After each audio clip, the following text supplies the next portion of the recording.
누가복음 2장 1절에서 20절까지 말씀입니다. 누가복음 2장 1절에서 20절. 이때에 가이사 아구스도가 영을 내려 천하로 다 호적하라 하였으니 이 호적은 구레뇨가 수리아 총독이 되었을 때에 첫 번 한 것이라.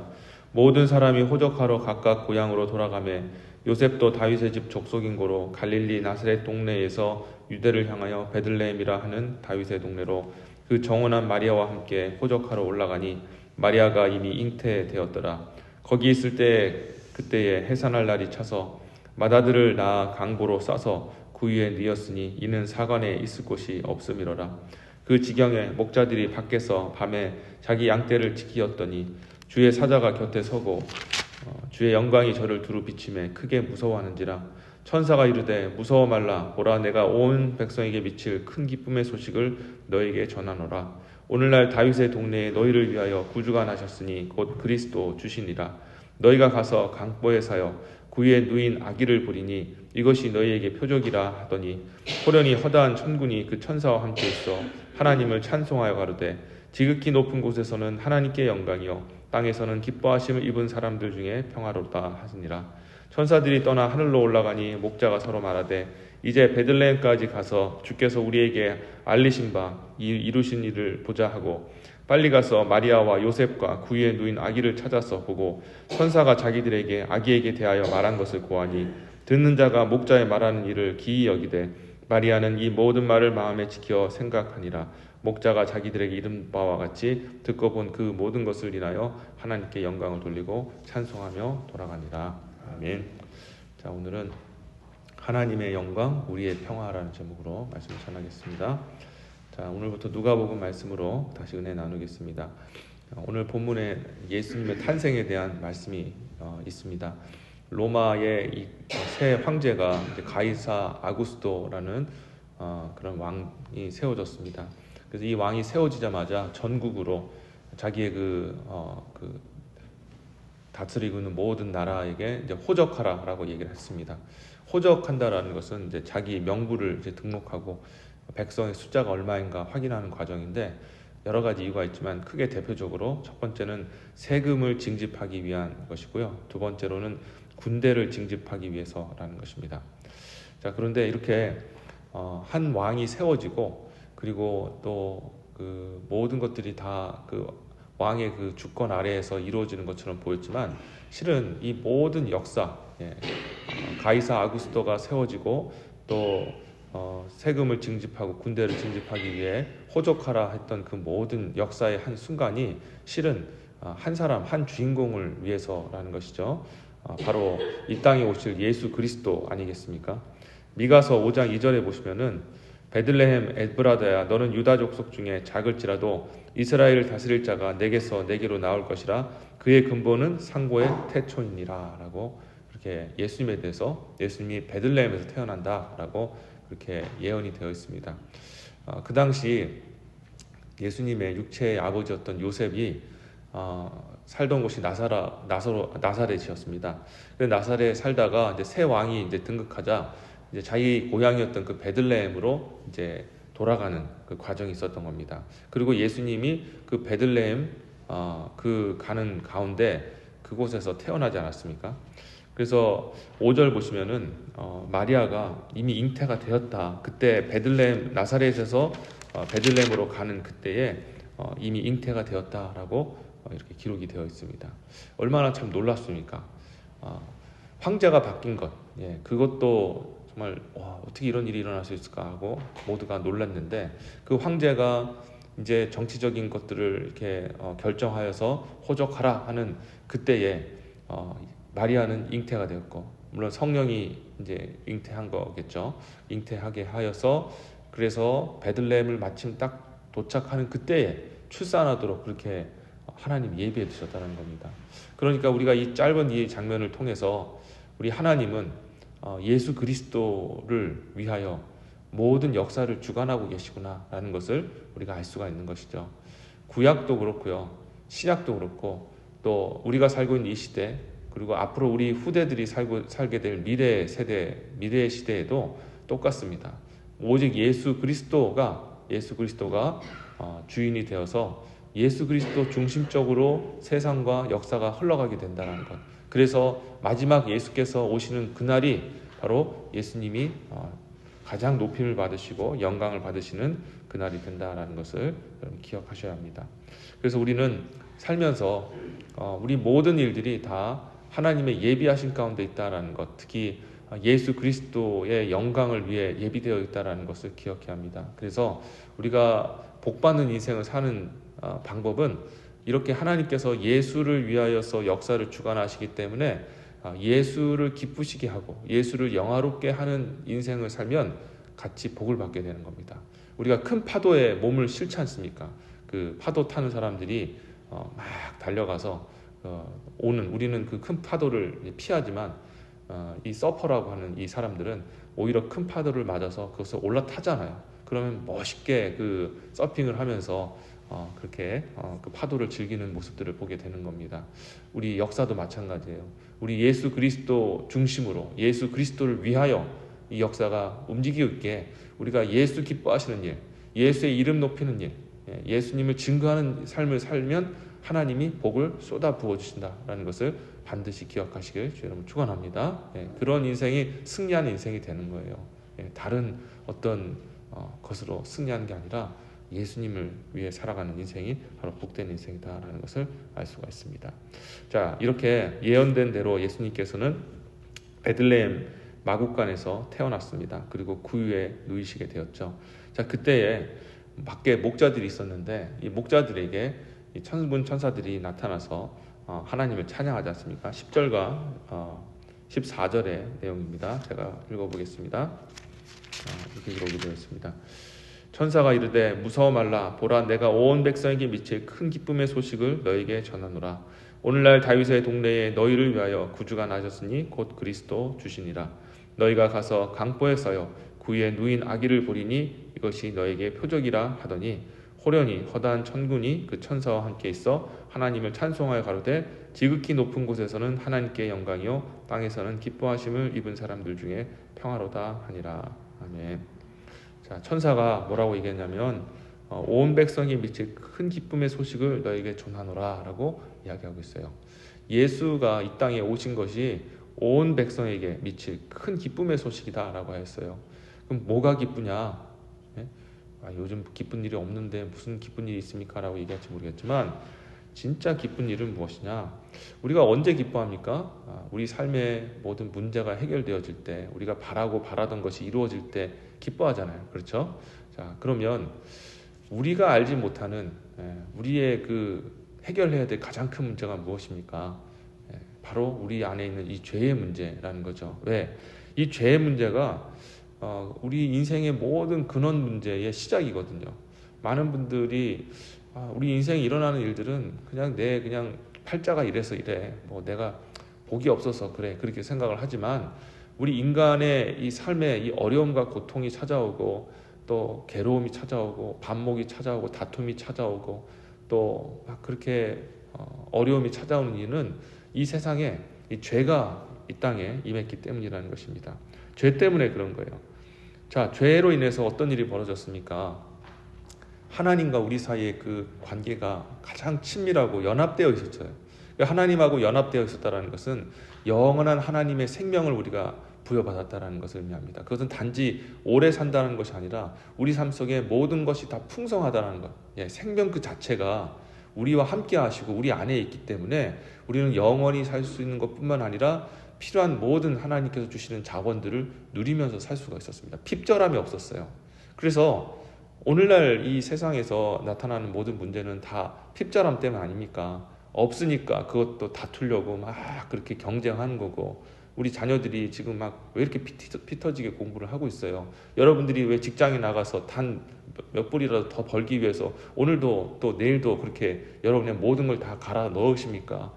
여러분, 그게 바로 이 핍절함 때문 아니겠어요? 삶 속의 그 부족함, 한정된 자원을 얻기 위해서 오늘도 우리가 그렇게 나갈 수밖에, 내몰리는 그런 인생을 사는 겁니다. 그런데 원래 그것이 우리 인생이 아니거든요. 우리 인생은 하나님 안에서 하나님 주신 그 생명과 풍성함을 누리면서 살도록 되어 있었습니다.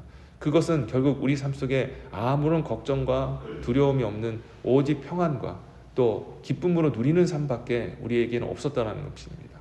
그런데 이걸 우리가 잃어버렸어요. 뭐 때문에 잃어버렸을까요? 바로 죄 때문에 잃어버린 거예요. 죄가 이 세상에 들어와서 우리를 망치고 세상을 망치고 온 세상을 아비규환에 정말 준 아주 여기가 지옥은 아니겠죠. 그러나 준 지옥처럼 완전히 그렇게 만드는 겁니다. 사람들끼리 지금 막 반목하고 싸우고 온 세계가 반쪽으로 나눠서 지금 싸우고 있는 이거, 여러분 이거 정치 문제가 아니고 군사 문제가 아니라 우리 인류에게 죄가 찾아왔기 때문이라는 거예요. 근데 사람들은 이걸 모르는 거예요. 자신이 몸에 문제가 다른 데 있는데, 더 깊숙한 근본 문제가 있는데 나타나는 현상만 보고 괜찮은 것 같아. 여러분, 어떤 분들은요 갑자기 이게 좀 소화가 안 되네, 조금 어지럽네 해가지고 딱 갔더니 말기암이래요.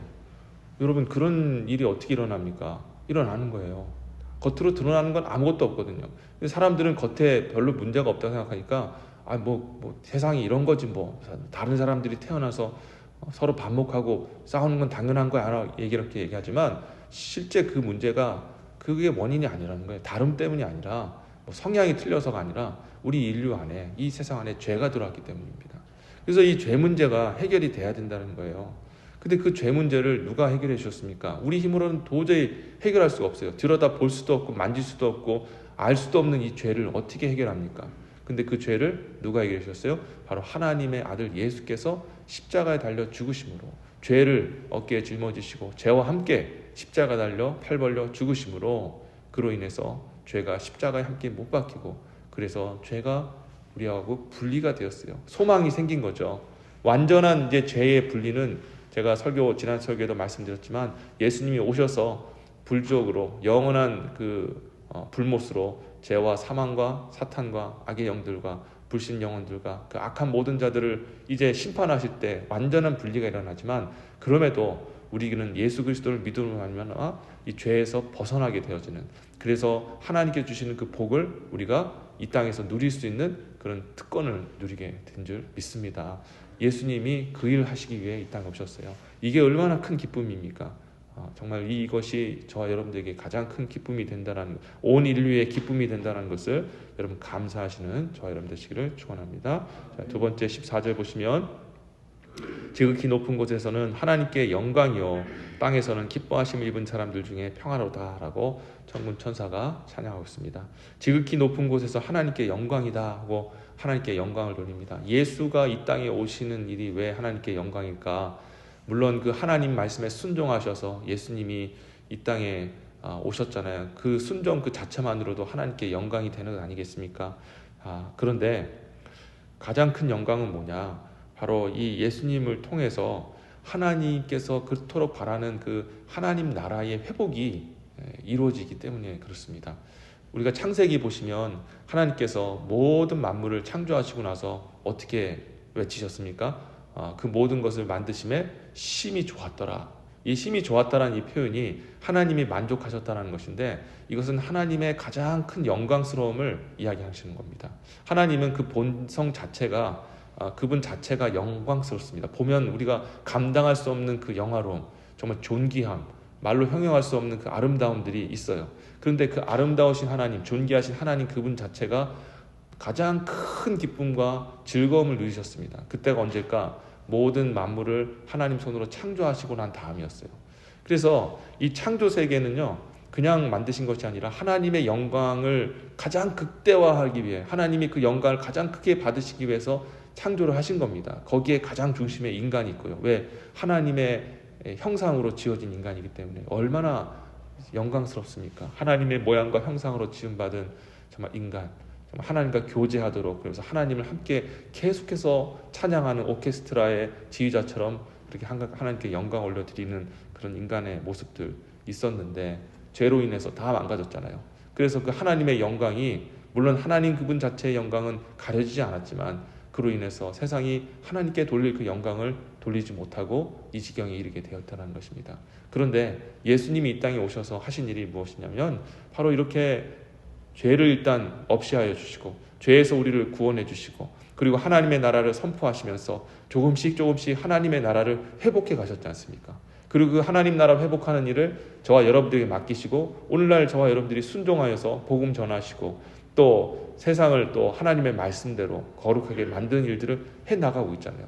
이렇게 조금씩 하나님의 그 피조물들이 회복되어 돌아오게 되고 하나님의 그 나라가 다시 회복되어 하나님께 다시 세워지는 그런 역사가 예수님을 통하여서 시작이 되었다는 겁니다. 그리고 이따 마지막 때 예수님이 오시면 그 하나님의 나라가 완성이 되는 줄 믿습니다. 그래서 이걸 생각하실 때 하나님은 얼마나 기쁜지, 내 아들 예수가 그 땅에 내려가서 죄와 함께 죽음으로 그 하나님의 내 잃어버렸던 그 나라를 다시 회복하는 일을 시작하고 그로 인해서 예수님이 나중에 다시 오실 때 그 나라를 완성하고 그 나라를 다시 하나님께 돌리는 그런 장면을 생각할 때마다 하나님이 얼마나 기뻐하시고 영광을 미리 받으신 것 아니겠습니까? 하나님은 그 일이 일어나지 않았다 할지라도 이미 영광 받으셨어요. 왜? 예수님은 순종하시는 분이시니까. 우리 인간은 우리가 얘기를 하고 나서도 아유 할까? 그렇게 생각하지만 우리 예수님은 반드시 순종하시는 분이시기에 하나님은 미리 그 어린 아기 예수가 이 땅에 내려온 것만으로도 이미 다 영광을 받으신 줄 믿습니다. 여러분 그래서 이 예수의 오심이 하나님께 큰 영광이구나라는 것을 기억하시길 바라고요. 마지막 한 가지만 더 보겠습니다. 14절 후반절 보시면 땅에서는 기뻐하심을 입은 사람들 중에 평화로다라고 하였습니다. 자, 사람들에게 평화가 주어졌습니다. 자, 예수님 하나님께서도 예레미야 말씀에서도 너희를 향한 나의 생각은 내가 하나니 재앙이 아니라 평안이요 너희 장래에 소망을 주려 하는 생각이니라 라고 말씀하셨는데 하나님의 우리를 향한 마지막 마음은 평안입니다. 평화, 샬롬입니다. 예수님께서도 부활하신 후에 제자들을 보시면서 평안할지어다 라고 말씀하시면서 너에게 세상이 알 수 없는 평화를 줄 것이다 라고 말씀하셔요. 하나님이 우리에게 주시는 가장 큰 선물이 무엇이냐? 바로 평화입니다. 평화라는 것은 왜 그게 평화가 왜 그렇게 큰 선물일까? 평화가 주어지려면 어떤 상태에서 주어집니까? 모든 문제가 해결되어지고 우리의 필요한 모든 자원들이 완벽하게 또 제공되어지고 모든 사람들이 서로 반목 없이 사랑하고 아끼며 나아갈 때 이게 바로 평화 아닙니까? 천국의 상태를 뭐라고 얘기할까? 천국은 뭐예요? 천국에는 어떤 일이 일어나요? 그러면 한마디로 말해서 샬롬입니다. 평화입니다. 사자들과 또 어린아이들이 뛰놀고 또 독사굴에 손을 넣어도 아무런 해가 없는 정말 서로가 완전히 서로를 존경하고 사랑하고 그 어떤 피조물도 반목하지 않는 완전한 평화 상태, 그게 바로 천국 아니겠어요? 그래서 이게 모든 사람들, 하나님 기뻐하심을 입은 사람들 중에 평화로다라는 것은 하나님의 그 영광스러운 천국을 우리에게 내려주신다라는 것입니다. 예수 안에 있을 때 예수가 그 일을 행하시는 줄 믿습니다. 그래서 예수 믿는 사람들 안에서는 평화가 있는 거예요. 우리가 예수 믿는 사람들 안에 들어가게 되면 인종과 국적이 다 초월이 됩니다. 아프리카 사람들, 한국 사람들 한 면도 일면식도 없었던 서로가 오직 예수를 믿는다는 그 사실만으로도 막 서로 안고 또 허그하고 또 축복하고. 여러분 이게 어떻게 이런 일이 가능합니까? 이게 무슨 페스티벌 한다고 해서 무슨 문화교류 한다고 해서 이런 일이 일어납니까? 절대 안 일어나요. 오직 예수 그리스도, 평화의 왕 되신 예수 그리스도를 믿을 때, 그 안에 있을 때 그런 복이 주어지는 것입니다.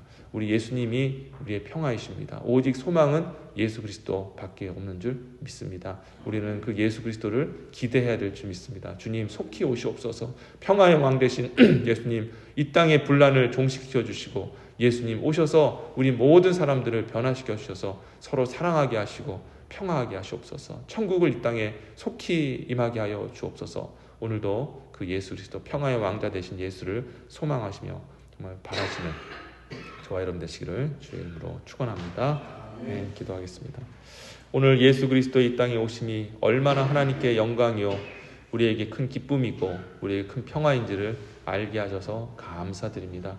아버지 하나님 영광 받아 주옵시고 우리가 이 예수 그리스도 우리의 소망을 더욱더 붙들고 나갈 수 있는 우리 모든 성도들이 다 되게 하여 주시옵소서. 오늘도 또 환난과 어려움과 괴로움이 있다 할지라도 예수께서 십자가 위에서 이루신 그 일들 그리고 우리에게 주어질 소망을 생각하며 넉넉하게 이길 수 있는 오늘 이 하루 또 우리 남은 인생이 되게 하여 주옵소서. 감사하고 이 모든 말씀 예수 그리스도 이름으로 기도드립니다. 아멘.